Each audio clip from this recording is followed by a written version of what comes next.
And the place of the camera, I mean, it is a bit disturbing because then you feel like you're not looking at the person. Okay. Yes. Okay, so welcome to this discussion, really, of our professional development project that we carried out last academic year. So the project involved just watching each other's lessons and kind of giving feedback on them. So I'm going to ask Nil some questions, and then she's going to ask the same questions to me. Okay. So let's start then. Let's start with the aim of the project and why we did it. Can you talk about that for a little bit? Sure. Actually, maybe it's better if I start with my last year's PD project. Mm-hmm. Last year, I wanted to, because I'm the book writer, one of the book writers, I wanted to, find out about the extent to which our freshman instructors, understand the logic behind the activities in the book and how well they make use of them to achieve the objectives. And while carrying out observations for those, I have figured out that I learned something new in each of those observations, in some a lot, in some maybe just one new word, but I value everything that I learned. And last year, when you asked me to be a participant of your dissertation, PhD dissertation, I also saw this as an opportunity to learn something. It would give me the opportunity to observe another freshman instructor. And also, because you have a lot of experience in the field, I thought I could, better understand my own understanding of teaching writing, and I can find new ways to improve my actual practice. So I asked you also, to give me feedback on my writing lessons. And that's actually, how I learned more about writing. So basically, the aim was improving my teaching of writing. And thanks to you, I could get feedback from you, I could observe your lessons, and I could achieve the objective, the aim. Great. That was an unexpected outcome for me as well. That was great. So let's talk about the data collection then, sort of how we did it. How did we collect the data? Okay. Basically, we sent each other videos of our writing classes, and I observed my own lessons. I watched the Panopto recordings once again, because sometimes when you're teaching, you might miss certain things, but when you're seeing your own teaching, you might find out some critical incidents, or some things that maybe you don't directly recognize during the process of teaching. And I sent the same videos to you, and I got feedback from you as well. So it was another look, another perspective on the same teaching. Plus, I observed your lessons, the videos that you sent me, and seeing the differences in teaching. Although we are using the same material, yes, definitely some similarities, but I mainly focused on the differences as well. Right. And I just made notes of them. Plus, one last thing, I was also interested in your study, and I read your dissertation during my summer holiday.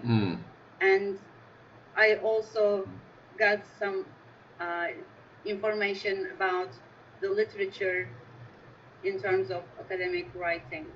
So that was also very useful for me. Great, great. I mean, I think it's important to see, what we did in the broader context of the literature, because we're doing this. People are doing this all over the world in similar kind of teaching, I think. Yeah. So what about the results then? What did you find out about that? Okay.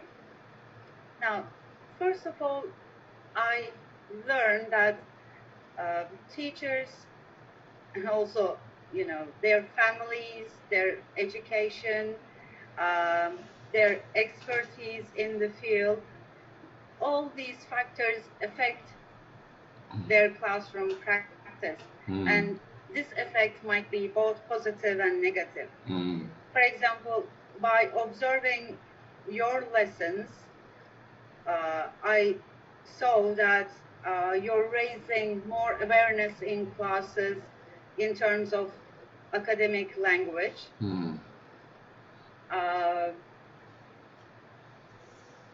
From my readings, I saw that some teachers see 5-paragraph structured essays as the basis of academic writing, and they don't really value the activities that we have in the book, like extended paragraph writing or academic email writing.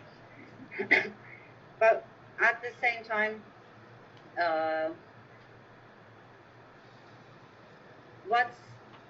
what I figured out is that what we are doing in the book is actually a good approach. It is a more critical type of writing.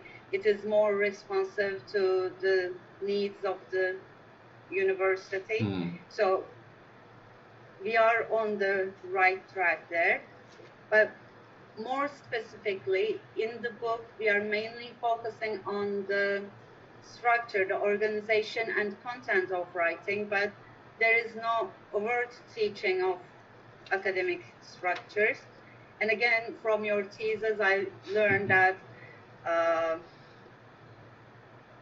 using micro strategies is important, and because of that, our students can be taught some phrases or clauses that they can use in their writing, and such exercises need to be added to the book.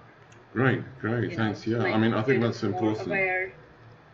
Yeah. I mean, people think of academic writing as being very, very structured, but what actually makes it academic is the kind of actual words at the phrase level. Yeah. Yeah. So, are these results, important? Are they going to help you? Do you think they're going to help the university at all? For sure. Now, I'm looking forward to getting back together on the campus and working with you on some going over the book, the academic texts we have there, and see what kind of activities, what kind of questions, or what kind of input we can add to the book to make students aware of this academic phrases, clauses, some structures. And if we do that, then definitely my actual practice will change. I will be involving those in my teaching. The other freshman teachers will be also following the same book, so doing the same thing. And definitely our students will benefit from it. So if students benefit, it's a benefit for the institution as well, I believe. Great. I mean, yeah, sure. I mean, the book can be used for learning for teachers as well as students, I think, certainly. Sure. So, okay, any limitations of our project, do you think? Yeah, for example, I watched your lessons, I saw these language exercises that you were using in your teaching, but I didn't have the opportunity to see any articles. any student writing, and maybe after adding these exercises, to our teaching, we can also do something like a pre and post analysis, like how students write before our course, and then comparing it to the last output, and to see if, they are making use of these structures in their writing. That would be interesting to see. Or another one could be seeing their attitudes towards writing, if there is a change after our course, after learning those. That would be also nice to see, I believe. Great. So, there are lots of directions. It could go in. So I think you've mentioned those now. Have you got anything else to say about further research? Just as I mentioned, maybe analyzing students' outputs and seeing differences in attitudes before and after. Sure. I believe, they would give us good feedback also on our approach to writing in the book and in our classes. Right. Sure. The motivation aspect. Okay, thank you very much. Well, thank you very much for those comments. So I think we're going to switch around now. Yes. So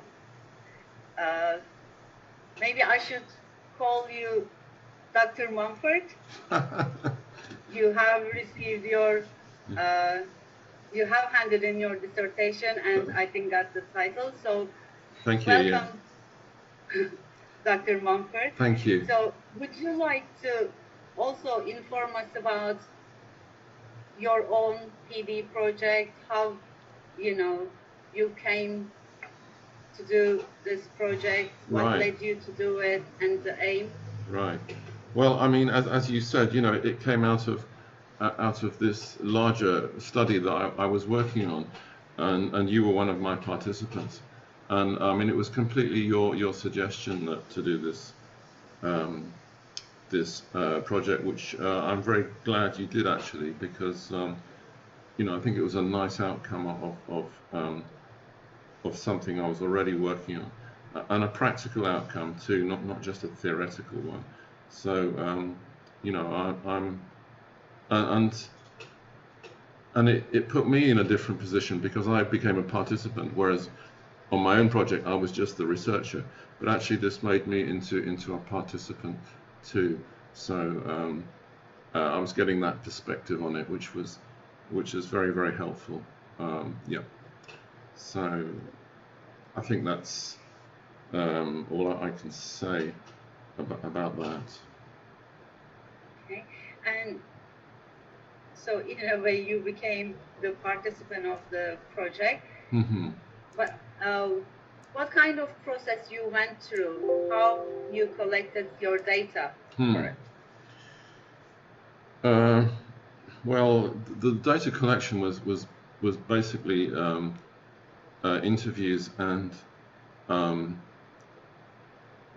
observations of lessons. And for our PD project, it was just the observations and the feedback. And so I just watched the 3 lessons that you sent me, and I made I made notes. And I think that triggered a process of reflection, because when you watch other people teach, I'll find myself thinking, okay, that's interesting. What would I have done there, or what did I do there, and what's she doing that I'm doing that's different from what I'm doing? And then thinking about, well, why is she doing that differently? And that triggered a process of reflection that was very useful for me personally. And I was able to see, that obviously you've got a background in L2, second language writing that I don't, and that was clear. So I was able to reflect on that and draw conclusions about the teaching of writing. What kind of conclusions have you drawn from it then? Well, I think the most important thing I noticed was, the absolute importance of involving students in writing in class. Um, I tend to just give them a sample paragraph that I've written and talk about it. But I mean, there's no emotional involvement of the students in that. So in your lesson, you were getting the students' ideas, you were working with those ideas, you were prompting them to produce more ideas, and trying to connect it into the whole piece of writing, which I think was a very motivating activity, and you could see that the students were very involved. They were sending their ideas through the chat box and asking questions and things like that. So for me that's something to think about and focus on in the future, because we have this online system that we think is making writing difficult, but in some ways it's making it easier because of the chat box, the time lag there. You've got time, students have got time to write their ideas, the teachers have got time to read them and think about them, so for me that was the main benefit. And in your answer, you also said students were emotionally involved, So you think writing is also an emotional activity? Absolutely, yeah. I mean, especially, writing is a creative act, and you need some emotional investment in that. If you don't have that, your motivation is going to go down.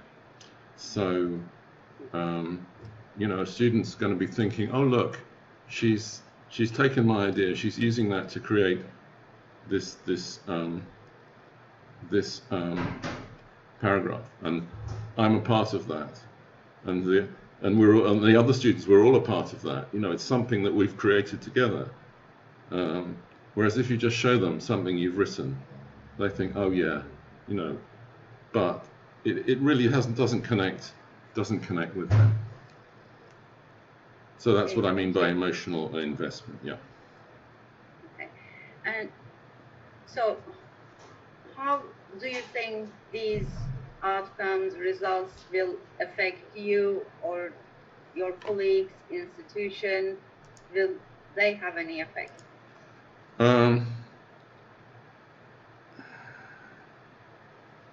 I think it just contributes to a process of improvement, of continual improvement, which and continual reflection, which is part of teaching, really. I mean, if you reflect on your own lessons, if you reflect on other people's lessons, it doesn't matter as long as you're reflecting. But I think it is better to reflect on other people's lessons as well. So that's the benefit for me, and of course that benefit works for the university too, for the students, because we're always trying to improve our teaching. Okay. So, according to you, were there any limitations to your study, or do you have any ideas, any suggestions for further research? I mean, yeah, there are lots of ways it could go. I mean, you could involve more people. We could look at different lessons. I mean, we focused on writing lessons, but we could have focused on other types of lessons. Maybe it might be interesting to do it for speaking as well, I think. And I mean, we only looked at 3 lessons each, so and we took those lessons out of context. So maybe looking at lessons, a series of lessons, for example, something like that. Yeah, you're definitely right there, because our book has this input to output process, and although I carried out observations, it was never complete in my mind. You know, Right. maybe seeing a whole unit from the beginning to the end would, you know, make more sense. Right. For us. Right. So that would be a nice project, yeah. Okay, so thank you very much, Dr. Mumford, for sharing your ideas with us here. And one last comment I would like to make is that I really enjoyed doing this study with you, and I learned a lot. And I hope, you know, we continue working together also with other instructors, because I believe we have a lot to learn from each other. I absolutely agree. Yeah, and another possible direction is of course writing. You know, we're I'm sorry I forgot to mention that, but a written output. I mean, this is great talking about it, but also, you know, just to sit down and write our thoughts about it could be beneficial as well. Mm-hmm. But thank you very much. I mean, I've really enjoyed it too. Okay. So I hope the ones who watch the video also find it useful. Thank you, Simon. Right. Thank you, Neil. Thank you very much. Okay.